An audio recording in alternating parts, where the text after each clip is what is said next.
Hello everyone, this is Ravina Bishnoi and I welcome you in my YouTube channel. In this video we will discuss about phoneme.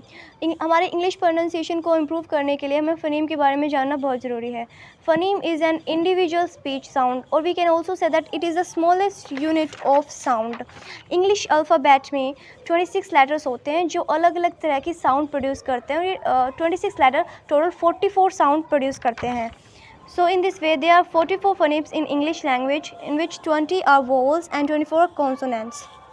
Let's understand with the help of some examples. Here is the word cat. If we divide this word we will see there are 3 phonemes in this word ka, a, t. So there are 3 phonemes in this word. English alphabet के letter जितनी तरह के भी sound produce करते हैं जैसे अ, ब, च, थ, ये सब फ़नीम्स में आते हैं और इस तरह से इंग्लिश ग्रामर में टोटल 44 फ़नीम्स हैं. Now let's see what are syllables. Syllables are small groups of word that you hear in each word. Each syllable must have a vowel sound. In a more simple way, we can say any of the unit into which the word is divided containing a vowel and one or more consonant sound is called a syllable. English grammar के किसी भी word को हम जितनी unit में divide करें और उस यूनिट में एक वोवल होना चाहिए और एक या एक से ज़्यादा कॉन्सोनेंट होना चाहिए उसे सिलेबल कहा जाता है. एक वर्ड में जितने नंबर ऑफ वोवल साउंड होंगे उतने ही उसमें सिलेबल्स होंगे. यहाँ पे एक बात नोट करना, मैंने कहा है वोवल साउंड नॉट वोवल, क्योंकि कई बार एक वर्ड में 2 वोवल्स हो सकते हैं लेकिन वो दोनों वोवल मिलके एक ही तरह की साउंड प्रोड्यूस करते हैं तो वहाँ पे एक ही सिलेबल काउंट किया जाता है. एग्जांपल्स की हेल्प से और अच्छे से सीखेंगे. फर्स्ट वर्ड है मैट. इसमें 1 वोवल है और जो ए वोवल है वो एक ही वोवल साउंड प्रोड्यूस कर रहा है, इसमें 1 सिलेबल है. सेकंड वर्ड है वुमेन. इसमें 2 वोवल हैं तो यहाँ पे 2 सिलेबल होंगे. थर्ड वर्ड है हमारा एवरीडे. एवरीडे में 3 वोवल है ई ई ई तो यहाँ पे 3 सिलेबल है. फोर्थ वर्ड है एग्जामिन. यहाँ पे 4 वोवल्स हैं तो यहाँ पे 4 सिलेबल होंगे. यहाँ पे एक चीज़ नोट करना, हमें वर्ड में जो वोवल है वो नहीं देखना है, वर्ड की फोनेटिक ट्रांसक्रिप्शन में जो वोवल साउंड आ रही है. जैसे एग्जामिनी में ई ज़ै मी नी, जो लास्ट में डबल ई है तो यहाँ पे 2 वोवल काउंट नहीं होंगे क्योंकि ये साउंड एक ही प्रोड्यूस कर रहे हैं ई, तो इसलिए यहाँ इस एग्जामिनी में 4 सिलेबल हैं. नेक्स्ट वर्ड है एग्जामिनेशन. इसमें ई ज़ै मी ने शन, इसमें ई नेशन, इसमें 3 वोवल्स साउंड आ रही है तो यहाँ पे 3 सिलेबल्स होंगे. एक वर्ड में कितने सिलेबल्स होते हैं ये फाइंड आउट करने के 3 तरीके हैं. फर्स्ट जो सबसे अप्रोप्रिएट मेथड मुझे लगता है कि हमें वोवल साउंड देखनी चाहिए.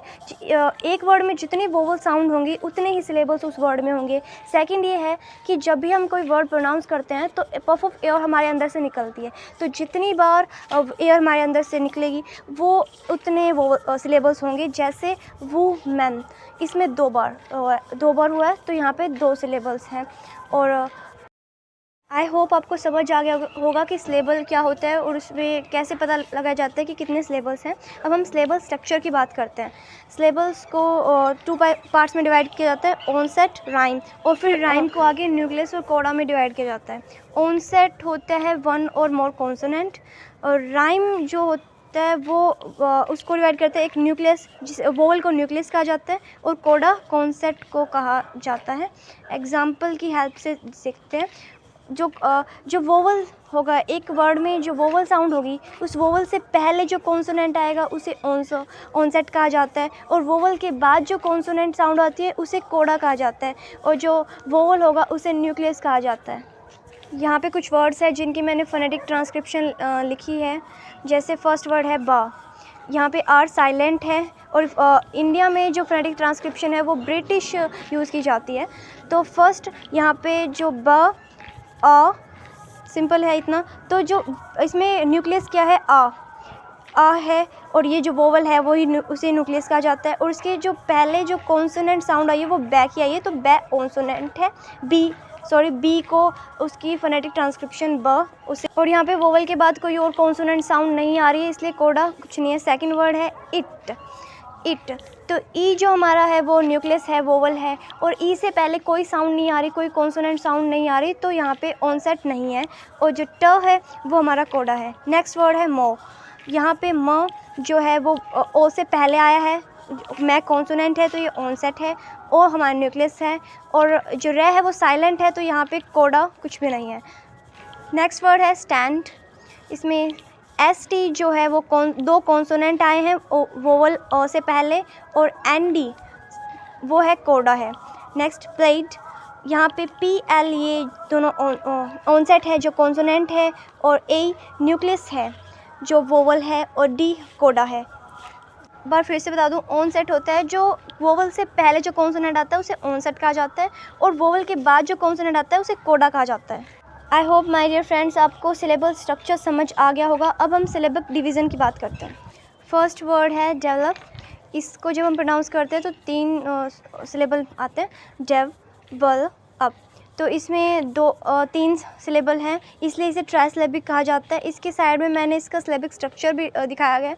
ड जो है वो कॉन्सोनेंट है, ई वोवल है, वी जो कॉन्सोनेंट है, E vowel, L consonant, O vowel, and P consonant है। नेक्स्ट वर्ड है विंडो। ये बाइसिलेबिक है, इसमें 2 सिलेबल्स आते हैं, विंडो। तो यहाँ पे ये हमारा बाइसिलेबिक हो गया। थर्ड वर्ड है वो फोनेटिक्स है। इसमें जो पी एच है इसको हम फ प्रोनाउंस करेंगे, और फ एक कॉन्सोनेंट है तो इसको हम अलग अलग डिफाइनिंग, इसके लिए सिर्फ एक ही बार हम सी लिखेंगे। और फिर एन जो कॉन्सोनेंट, ई वोवल, टी कॉन्सोनेंट, आई हमारा वोवल, सी और एस दोनों कॉन्सोनेंट। तो फोनेटिक्स। तो इसमें 3 सिलेबल है, ट्राइसिलेबिक हो गया। नेक्स्ट वर्ड है डिग्री।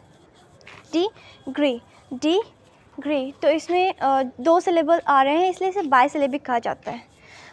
ओके फ्रेंड, इसी के साथ हमारा आज का टॉपिक कंप्लीट होता है। Thanks for watching and giving me such a precious time. Have a great day.